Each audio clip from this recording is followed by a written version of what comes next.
कि जिस बंदे की भी एज इसके बाद है, कि जिसका डेट ऑफ बर्थ 3 जुलाई 2002 है, वहां से लेकर के और जिसका डेट ऑफ बर्थ 1 जुलाई 2007 है, उसके बीच वाले सारे के सारे लोग एलिजिबल हैं। सिर्फ यही सोचा है कि हमें यही करना है, देन एक अटेम्प्ट देते हैं और ऐसी प्रिपरेशन ऐसी माइंडसेट के साथ देते हैं कि मतलब दोबारा नहीं पढ़ना पड़ेगा मेरे को।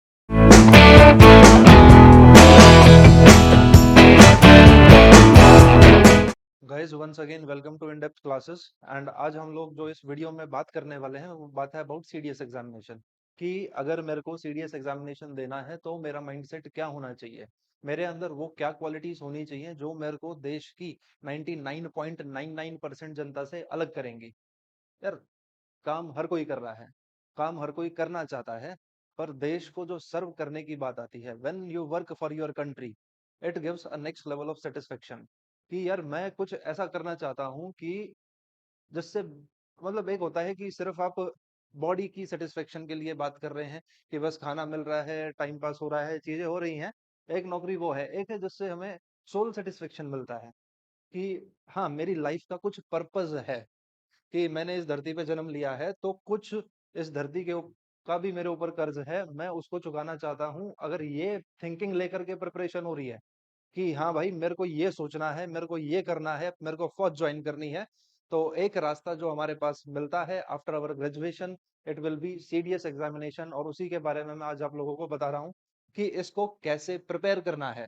कि मैं साला फर्स्ट अटेम्प्ट में अगर कुछ पास करना चाहता हूँ तो मेरा थिंकिंग लेवल क्या होना चाहिए, किस लेवल की मेरे को मेहनत करनी पड़ेगी, वो सारी बातें इस एक वीडियो में हम डिस्कस करने वाले हैं। इसके बाद आपको सीडीएस से रिलेटेड शायद से ही कोई डाउट रहेगा कि क्या होता है, कैसे होता है, क्या प्रोसेस है, सारी बातें हम डिस्कस करेंगे। तो सबसे पहले यार, सीडीएस का जो एग्जाम होता है, सीडीएससी नाम है एग्जाम का, कंबाइंड डिफेंस सर्विसेज एग्जाम, कौन कंडक्ट कराता है? कोई हमसे पूछे या हमें बता करना है तो यूपीएससी इसको कंडक्ट कराता है। जहां बात यूपीएससी की आती है, it is not all about कि सिविल सर्विसेज ही कराता है यूपीएससी, बहुत सारे एग्जाम है, उनमें से एक एग्जाम है सीडीएस एग्जामिनेशन। एक एग्जाम है एनडीए का जो आफ्टर 12th क्लास हम देते हैं। एक एग्जाम है सीएपीएफ असिस्टेंट कमांडेंट का। वो सारे के सारे एग्जाम कौन करा रहा है? UPSC. Even Indian engineering services भी वही कराता है, इंडियन इकोनॉमिकल सर्विसेज भी वही कराता है। सारी चीजों में जो ए ग्रेड लेवल की जॉब्स हैं, सब कहाँ से करा रही हैं? यूपीएससी के थ्रू उनका रिक्रूटमेंट है। और ऐसे ही एक एग्जाम है हमारे पास सीडीएस एग्जामिनेशन। सीडीएस एग्जामिनेशन किसके लिए है? तो हम कहेंगे फॉर डिफेंस फोर्सेज है, डिफेंस में तीनों विंग्स के लिए है ये, फॉर आर्मी भी है। अगर हम कहें कि ये आर्मी के लिए भी है, तो दूसरा ये नेवी के लिए भी है, और तीसरा ये एयरफोर्स के लिए भी है। अगर आप इसके थ्रू आर्मी ज्वाइन करना चाहते हैं तो ऐसा है कि आप आर्मी के अंदर किसी भी ब्रांच में जा सकते हैं, अनटिल एंड अनलेस जैसे आप मेडिकल की तरफ नहीं जा सकते हैं। उसके अलावा शायद से कोई ही ऐसी है कि जिसके थ्रू जिसमें आप आर्मी के थ्रू नहीं जा सकते। कि अगर इन्फेंट्री आपको जाना है, CDS examination is best examination. आपको आर्मड जाना है, सीडीएस एग्जामिनेशन से जा सकते हो। आपको आर्टरी आर्टिलरी लेनी है या मैकेनाइज्ड इन्फेंट्री लेनी है, जो आपका मन है कि मेरे को ये करना है यार लाइफ में, आप उसके लिए you can give this examination और you can achieve something in your life. अगर आपको नेवी के अंदर आपको जाना है फॉर एग्जीक्यूटिव कैडर, अब कोई पूछ ले या आपको नहीं पता है कि एग्जीक्यूटिव कैडर क्या है, तो शिप में जैसे कैप्टन होता है, तो टेक्निकल ऑफिसर्स को आप छोड़ दें तो जो बच गया दैट इज एग्जीक्यूटिव। कि टेक्निकल चीजों को हटा दिया तो जो बच जाता है that is executive cadre. Navy को अगर एग्जीक्यूटिव कैडर से ज्वाइन करना है, सीडीएस आप दे सकते हैं। अगर आपको एयरफोर्स जाना है और एयरफोर्स के अंदर स्पेशली सिर्फ और सिर्फ फ्लाइंग के लिए ही एलिजिबल बंदा सीडीएस एग्जामिनेशन दे सकता है। अब जो सीडीएस एग्जामिनेशन है उससे हमें दो तरीके की एंट्री मिलती है। एक एंट्री इज ऑल अबाउट कि भाई परमानेंट कमीशन, एक एंट्री है for short service commission. Permanent commission का मतलब ये होता है कि टिल द एज, कि जब तक मैं रिटायर नहीं होता हूं तब तक मैं फोर्सेस के साथ काम कर सकता हूं, that is permanent commission. Permanent commission के लिए सिर्फ और सिर्फ मेल कैंडिडेट्स आर एलिजिबल, कि जितने भी लड़के हैं वही क्या कर सकते हैं, इस एग्जाम के थ्रू परमानेंट कमीशन को ज्वाइन कर सकते हैं। अगर आपको पता है कि मेरे को 10-12 साल के बाद क्या करना है लाइफ में, कि मैं कुछ टाइम आर्मी को देता हूँ और फिर मेरे को कुछ अलग करना है, then short service commission best है। मोस्ट ऑफ द केसेस में वो लोग जिनका पहले से कोई बिजनेस है या कुछ उनके दिमाग में ऐसा है कि यार मैं लाइफ में ये करने के बाद ये करना चाहता हूँ, देन शॉर्ट सर्विस कमीशन उन लोगों के लिए बेस्ट है। इसके अंदर both male as well as female candidates दोनों ही एलिजिबल होते हैं। अब जब हम इन सारी चीज़ों की बात कर रहे हैं, तो जो परमानेंट कमीशन वाली चीज़ें हैं, उसके अंदर फॉर आर्मी आपकी ट्रेनिंग होती है आईएमए के अंदर। नेवल अकेडमी आप जाएँगे INA, Indian naval academy. Air force के लिए आप जाएँगे एएफए, एयर फोर्स अकेडमी। ये 3 अकेडमीज़ हैं, इन तीनों में अगर आपकी ट्रेनिंग चल रही है, देन सिर्फ़ इस एग्ज़ाम के थ्रू तो आप परमानेंट कमीशन के लिए हैं। शॉर्ट सर्विस कमीशन के लिए सिर्फ़ और सिर्फ़ आर्मी के लिए ही ये एग्ज़ाम है for short service commission, and इसके अंदर आप जाएँगे ओटीए। ओटीए है ऑफिसर्स ट्रेनिंग अकेडमी, ये चेन्नई के अंदर है। तो शॉर्ट सर्विस कमीशन, मेरे ख्याल से आपको बात समझ आई होगी कि what is short service commission. कि यार 10 साल का इनिशियल एंगेजमेंट है, 10+4।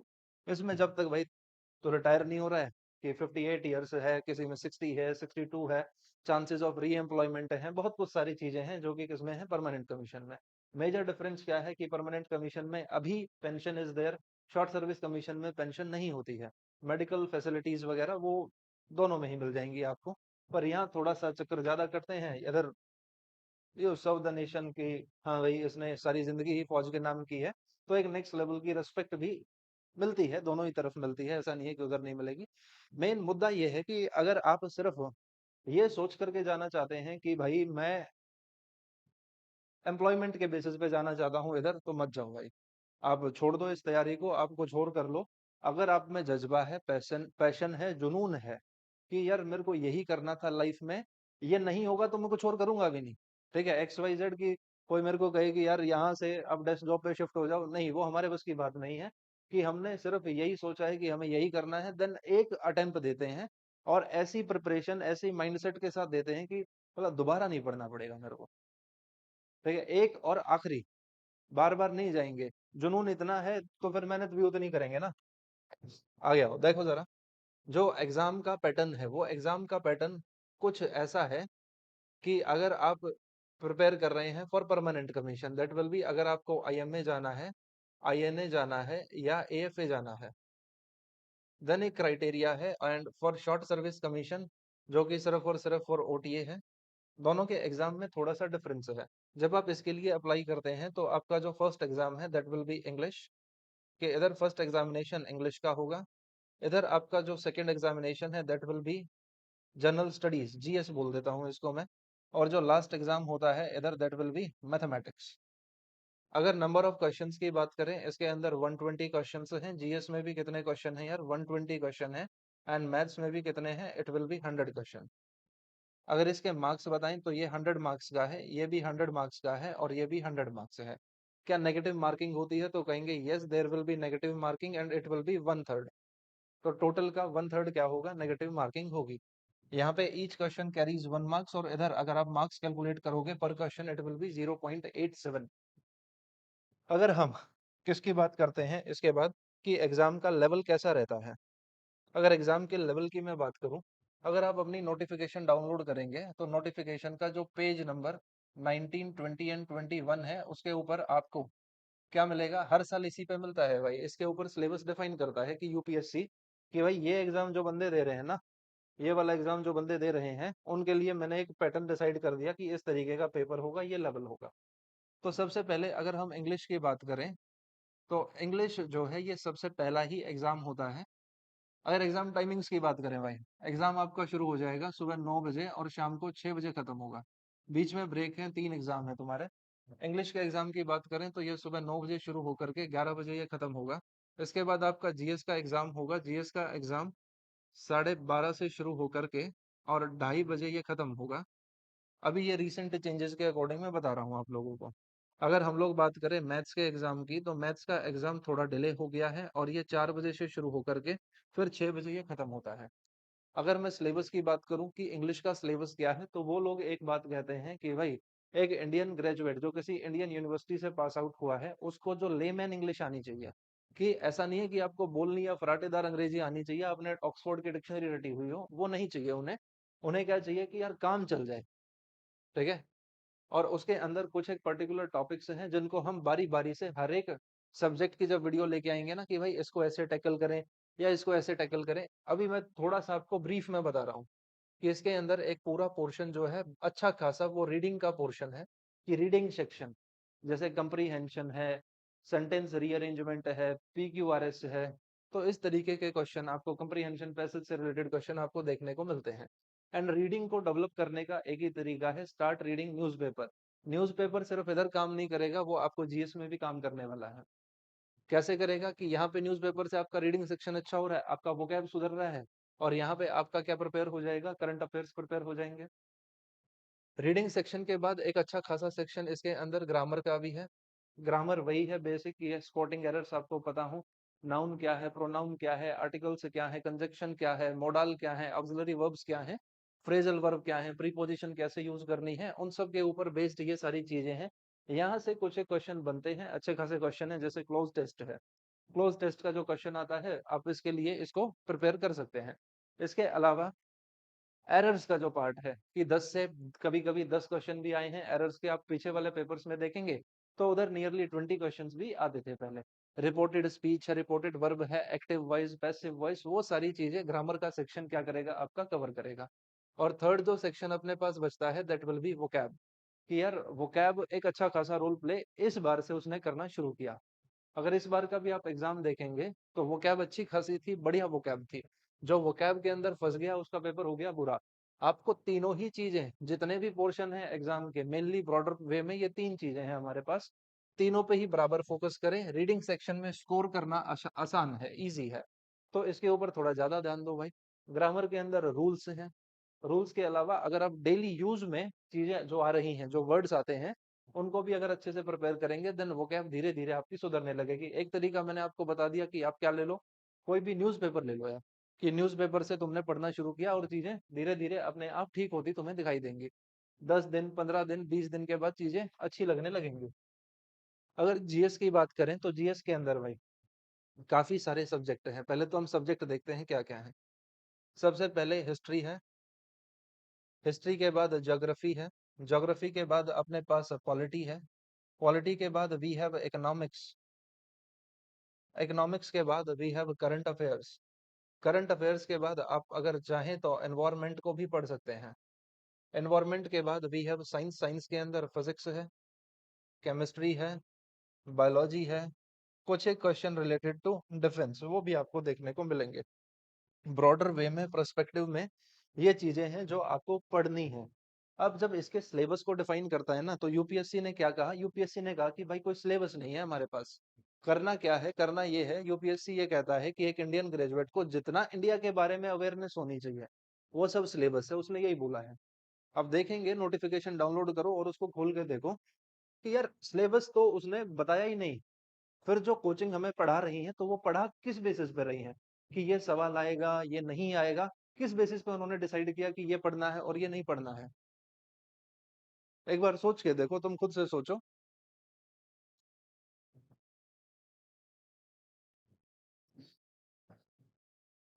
अब एक तरीका तो क्या है कि अगर मैं सिलेबस को ढूंढने जाऊं तो सिलेबस मेरे को नहीं मिलेगा, हम कहीं भी सर्च कर लें।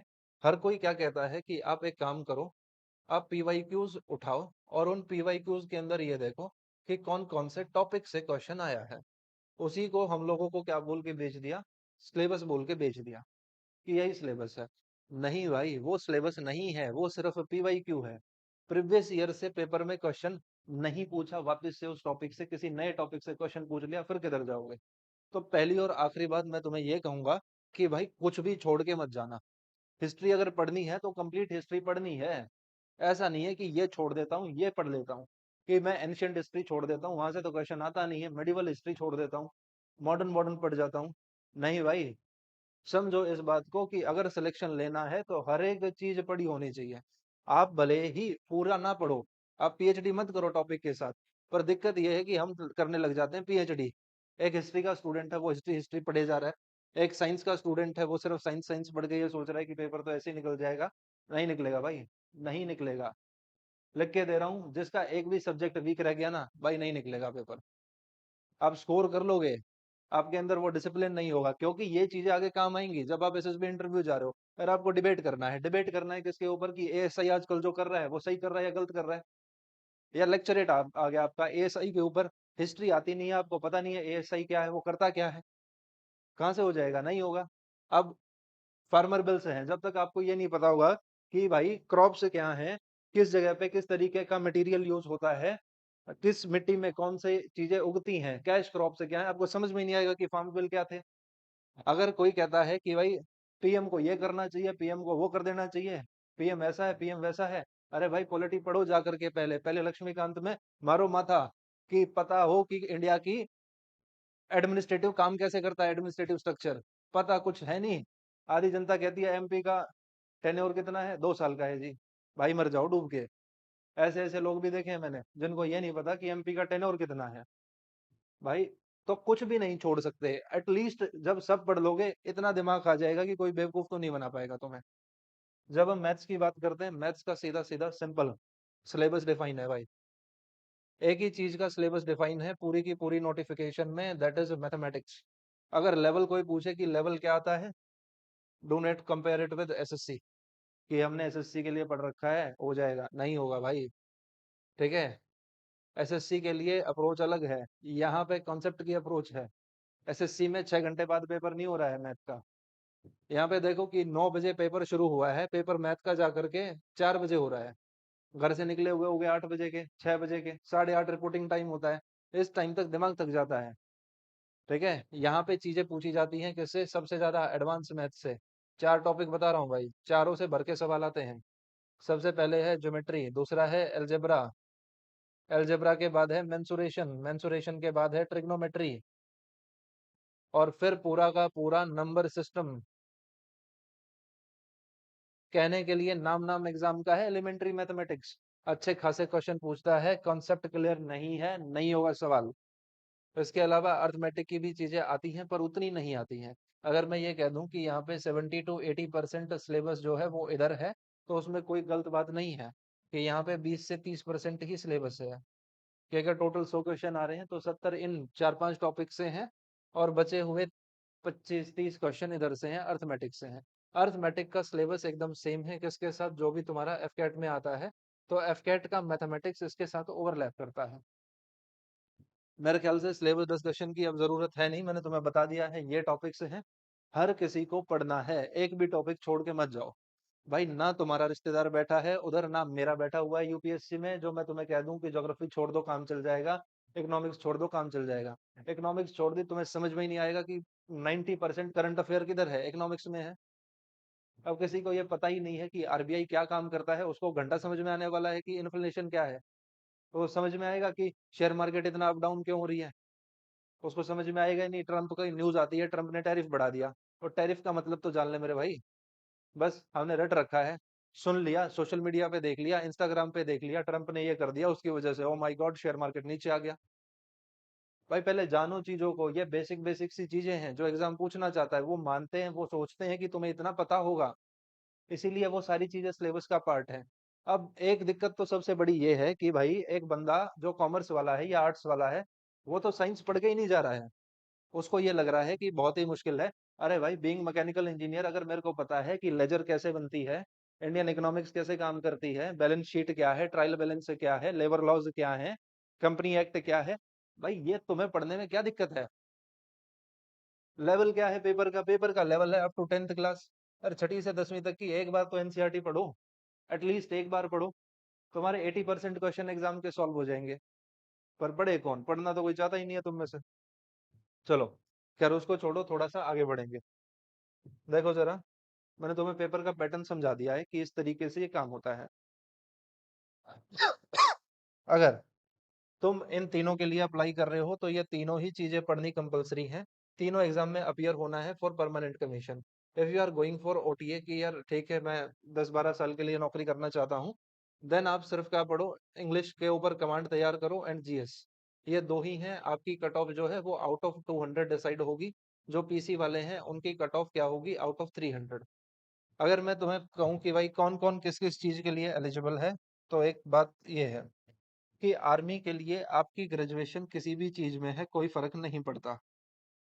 आपकी ग्रेजुएशन डिग्री पूरी होने वाली होनी चाहिए, कि अगर आप 5th सेमेस्टर में हैं देन यू आर एलिजिबल। ठीक है, अगर 3 साल का कोर्स है आपका, 5वें सेमेस्टर में हो, आप एलिजिबल हो इस एग्जाम के लिए। आप ये एग्जाम दे सकते हैं। आपने कुछ भी किया है ग्रेजुएशन में, बीकॉम है, बीसीए है, कुछ भी है, इवन होटल मैनेजमेंट है, तो भी you are eligible for this examination. DElEd एक वो होता है, वो कुछ करते हैं यार, वो नाम भूल गया मैं। बीएलएड, वो लोग भी आर्मी के लिए एलिजिबल होते हैं। अगर नेवी की बात करें, नेवी इज वेरी स्पेसिफिक कि यार जिसके पास बीटेक है सिर्फ वही एलिजिबल है, क्योंकि काम थोड़ा सा टेक्निकल है, टेक्निकल लॉजिकल माइंडसेट वाले लोग होने चाहिए हैं। तो नेवी की है बीटेक, बीटेक में आपने कुछ भी किया है, इवन इंस्ट्रूमेंटेशन किया है, मैकेनिकल है, सिविल है, सारी चीजें हैं। अगर एयरफोर्स की बात करें, for air force it is compulsory that 10+2 में आपके पास फिजिक्स एंड मैथ्स होना चाहिए, उसके बाद +3 या +4 में कोई भी आपकी डिग्री है, यू आर एलिजिबल। तो इंजीनियरिंग वाले तो हर चीज के लिए ही एलिजिबल हैं कि तीनों में से जो भी पसंद आए भाई उसके लिए अप्लाई करो। मेरी सलाह ये रहती है कि जो बीटेक वाले हैं they should go for naval academy, कि पहले आप नेवल एकेडमी की प्रेफरेंस रखो। अगर एयर एएफए नहीं जाना है, अगर एएफए भी जाना है तो 1 2 एंड 3 रख सकते हो, आपकी मर्जी है आपको जैसे इसको अरेंज करना है। आपको ऑप्शंस मिलेंगे, जो आपको नहीं चाहिए है उसके सामने 0 मार्क करना है, देन 1 2 एंड 3 आप ऐसे लिख सकते हैं इस चीज को। तो ये इसके लिए एलिजिबिलिटी है। और सेम एलिजिबिलिटी किसके लिए चलती है? फॉर ओटीए के लिए, कि ग्रेजुएशन के आप फाइनल ईयर में है, यू आर एलिजिबल। देन बस दोनों में डिफरेंस बस इतना सा रह गया, इधर इंग्लिश जीएस पढ़नी है या एक सब्जेक्ट बढ़ जाता है, दैट इज मैथमेटिक्स। अब मैथमेटिक्स को पढ़ना और सीखना जरूरी इसलिए है यार कि फौज में ऐसा नहीं है कि आप चले गए, आपको बंदूक दे दी, आपको यही करना है। नहीं भाई, ऐसा नहीं है।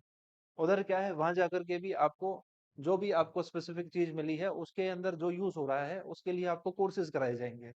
जो कहते हैं ना ये इंस्टाग्राम वाले की भाई साइन थीटा कोस थीटा पढ़ा दिया मास्टर ने, वो कहाँ काम आया जीवन में? फौज ज्वाइन करो आरटी, और फिर तुम्हें बोलेगा कि इतनी दूर है दुश्मन, किस एंगल के ऊपर लगाएगा गन को, वहां पता चलेगा साइन थीटा कॉस थीटा क्या काम आ रहा है, फिजिक्स क्या काम आ रही है, प्रोजेक्टाइल मोशन क्यों पढ़ा रहे थे स्कूल में, उधर यूज होगा वो।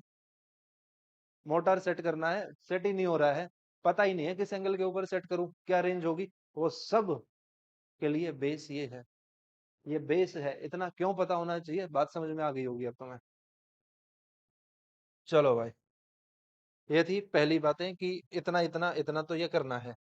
इसके बाद अगर एज की बात करें कि अकॉर्डिंग टू एज, एज की जगह मैं आप लोगों को ना सीधा सीधा ये बता रहा हूँ कि जो आने वाले सीडीएस हैं उसके लिए आपकी एज या डेट ऑफ बर्थ के अकॉर्डिंग चीजें क्या होनी चाहिए। एज क्राइटेरिया की बात कर रहे थे तो हम सीधा एज क्राइटेरिया को ना ऐसे डेट ऑफ बर्थ से समझते हैं कि अभी जो आने वाला एग्जाम है फॉर सीडीएस 2025 सेकेंड एग्जामिनेशन, उसके लिए जो एज क्राइटेरिया है for IMA INA and AFA, कि जिस बंदे की भी एज इसके बाद है, कि जिसका डेट ऑफ बर्थ 3 जुलाई 2002 है, वहां से लेकर के और जिसका डेट ऑफ बर्थ 1 जुलाई 2007 है, उसके बीच वाले सारे के सारे लोग एलिजिबल हैं।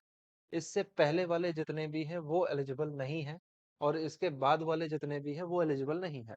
अगर आप इसका एज क्राइटेरिया चेक करोगे ये आपको 20 to 24 दिखाई देगा, पर आप ऐसा मान के चलो कि ये जो एज 24 दे रखी है ये उस टाइम की है कि जब आप अकेडमी ज्वाइन कर रहे हैं, उस टाइम पे आपकी एज 24 नहीं होनी चाहिए। और अगर ऐसा है तो जो एग्जाम है इसका अपना जो प्रोसेस है ये पूरे 1 ईयर का है। जब ये कंप्लीट 1 ईयर का है तो आप इसको 24 नहीं 23 कंसिडर करेंगे। फॉर ओटीए एज जो है वो 2001 से 2007 है, 2 जुलाई डेट है। इसके अंदर एज क्राइटेरिया 20 to 25 है। अगेन 25 कब नहीं होना चाहिए? At the time of joining, जब आप अकेडमी जा रहे हैं उस टाइम पे नहीं होना चाहिए, तो इस चीज को याद रखना है। इसके बीच में जो भी लोग आ रहे हैं they can prepare for CDS examination. और मेरे ख्याल से आपको सारी बातें क्लियर हुई होंगी कि एग्जाम की डिमांड क्या है। एग्जाम की डिमांड एक ही है कि you should have that level of mental toughness जो एक सोल्जर का होता है। फिजिकल चीजें तो चाहिए ही चाहिए हैं, फिजिकल अवेयरनेस आपको होनी चाहिए कि यार मेरी बॉडी इस तरीके से फंक्शन करे कि अगर मेरे को 9 to 6 पेपर देना है, तो ये तो एग्जाम की टाइमिंग होगी ना यार, कि 9 बजे हम शुरू कर रहे हैं और कब तक चल रहा है एग्जाम? 6 बजे तक।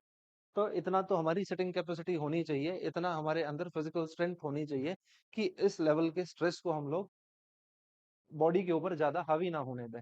दूसरा मेंटल टफनेस की बात मैं करूं कि यार ऐसा होगा और ऐसा होता है कि व्हेन यू स्टार्टेड प्रिपरेशन, जैसे जैसे प्रिपरेशन बढ़ती चलेगी आपको ये लगेगा कि यार पढ़ बहुत रहा हूं पर आउटपुट नहीं दिख रहा है, तो उधर हार नहीं माननी है।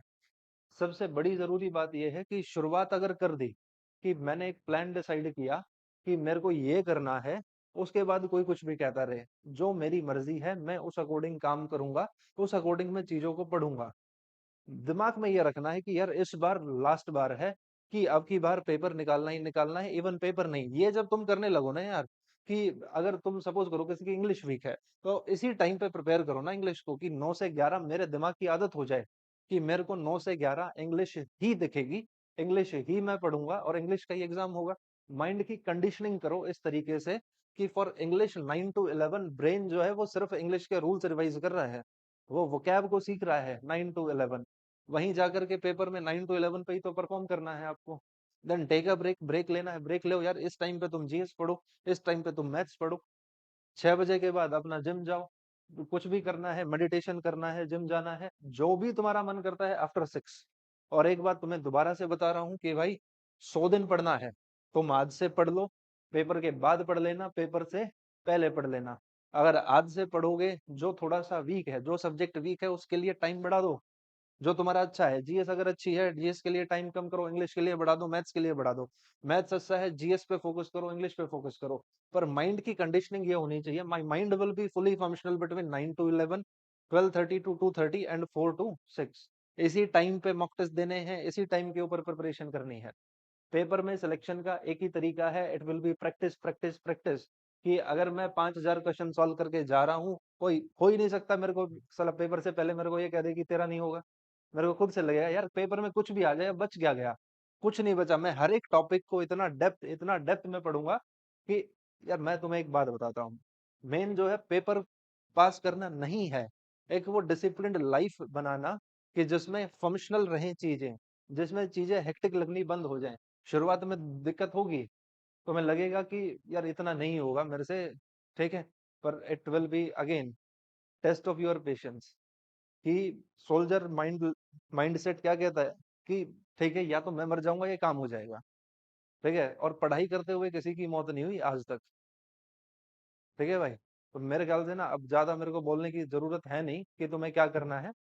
हाँ, अगर आपको जानना है कि, हाँ, नेक्स्ट वीडियो के लिए मैं बता रहा हूँ कि next video is about what, हम जो है इस सिलेबस को, पूरे के पूरे सिलेबस को बहुत ही माइक्रो लेवल के ऊपर डिस्कस करने वाले हैं, कि एक एक चीज, कि ये पढ़ना है, ये पढ़ना है, ये पढ़ना है, ये पढ़ना है, कि कौन सी चीज से क्या टॉपिक पढ़ना है और कहाँ से उसको पढ़ना है। कि हम यूट्यूब से पढ़ें, हम बुक से पढ़ें। पहली चीज की भाई, वीडियोस से पढ़ना थोड़ा कम करो। अगर तुम्हें लगता है ना कि मैं कोई चीज सिर्फ वीडियो से देख करके और मैं पास हो जाऊंगा, बहुत गलत चीज है ये, ठीक है। क्योंकि जिसने वीडियो बनाई है वो सारी चीजें कवर नहीं कर सकता, there is a constraint of time, कि यार टाइम उसके पास भी एक लिमिटेड है। ऐसा नहीं है ना कि वो तुम्हें सब कुछ ही पढ़ा देगा, इन द एंड जाकर के किताब तुम्हें खोलनी पड़ेगी। तो किताब से पढ़ने की थोड़ी सी आदत डालो, एक बार सिलेबस आप कहीं से भी कवर करें, कोचिंग से कवर कर रहे हैं, किसी एकेडमी से कवर कर रहे हैं, किसी इंस्टीट्यूट से कवर कर रहे हैं, कोई आप यूट्यूब पे फॉलो कर रहे हैं, कोई कोर्स आपने ले रखा है, ऑनलाइन कोर्स ले रखा है, देर इज नो प्रॉब्लम, कि आप जैसे भी पढ़ाई करना चाहते हैं वैसे पढ़ाई करें, ठीक है भाई। तो नेक्स्ट वीडियो में हम लोग वी आर डिस्कसिंग कि भाई मेडिकल क्राइटेरियाज क्या हैं। अगर वो वीडियो आपको चाहिए है कि सर मेडिकल क्राइटेरिया बता दो हम लोगों को, तो उसके लिए अगर डिटेल्ड वीडियो आपको चाहिए है, वी कैन ब्रिंग दैट। पर उसके लिए आप लोग थोड़ा सा कमेंट सेक्शन में एक्टिव हो, और फिर हम डिस्कस करेंगे नेक्स्ट वीडियो में। इट इज ऑल अबाउट कि how to prepare for this exam, and micro topics क्या है, कि हिस्ट्री में क्या पढ़ना है और कहाँ से पढ़ना है, वो वी विल डिस्कस। तो इसी के साथ वीडियो को एंड करते हैं। जय हिंद, जय भारत।